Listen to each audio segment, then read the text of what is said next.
Baka makarelate kayo dito. Tara, sagutin natin mga mi. Paano pa pag nag-renew ako ng visa tas nilagay nila sa contract ko 3 months notice nang wala akong consent? Kasi dati 1 month notice lang.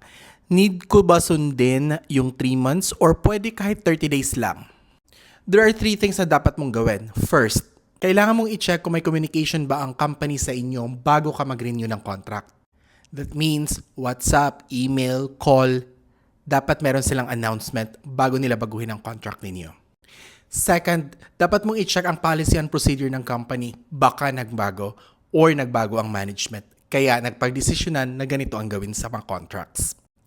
At ang pangatlo, i-check nyo ang initial contracts ninyo or yung offer letter na tinatawag. Baka nakasaad doon na kapag nag-renew ka, magiging 3 months na ang notice period. Please take note, during renewal of each contract, ang PRO, ang company, may control kung papaano nila isasaad at ilalagay ang mga remunerations, pati ang mga ganitong bagay. Pero it doesn't mean na dapat baguhin nila nang walang consent ng empleyado. Kung wala kang gagawin ngayon, Mark, heart you! Magiging 3 months ang notice period mo. That means both sides, company or ikaw kapag nag-resign, magbibigay ng 3 months notice period. Kaya naman kung ako sa'yo, makikipag-usap ako sa HR o sa line manager ko kung bakit ganito ang nangyari.